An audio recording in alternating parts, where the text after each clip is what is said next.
روزے کا فلسفہ۔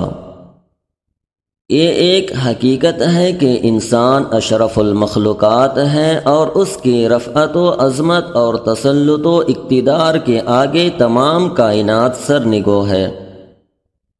لیکن یہ بات بہت ہی کم لوگ جانتے ہیں کہ انسان کے اس شرف و اعزاز اور عظمت و اقتدار کا معیار و سبب کیا ہے۔ انسان کا شرف و اعزاز اس بات میں ہے کہ وہ نفس سرکش کو قابو میں لا کر اپنی خواہشات پر غالب آ کر فرائض ابدیت بجا لائے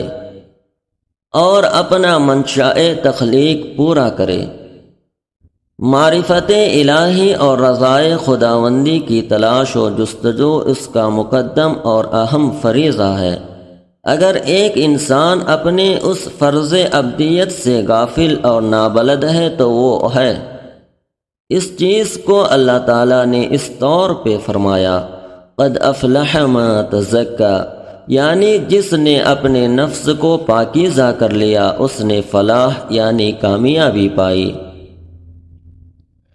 اور جس نے ایسا نہ کیا اس نے اپنے آپ کو تباہ کیا۔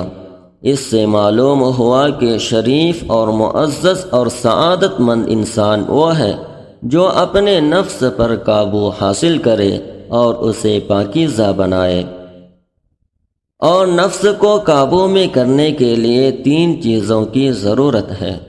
اول ایک نفس کو تمام شہوتوں اور لذتوں سے روکا جائے،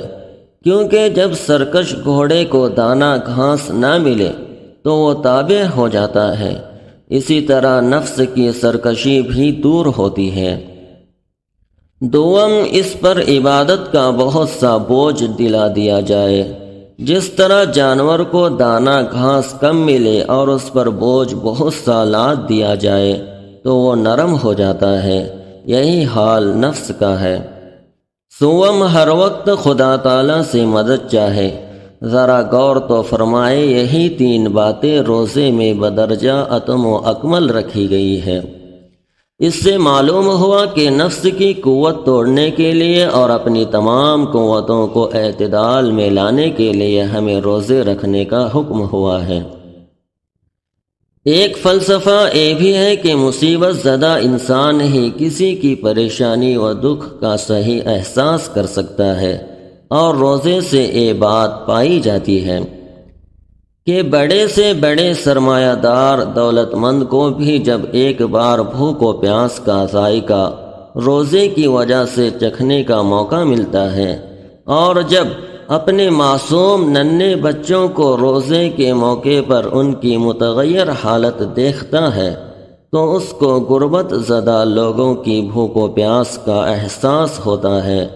اور ایک جذبہ بھی دل کی کسی گوشے میں ابھرنے لگتا ہے کہ ان کو مفلوق الحال بھوکے پیاسے لوگوں کی صدقہ و خیرات سے مدد کی جائے۔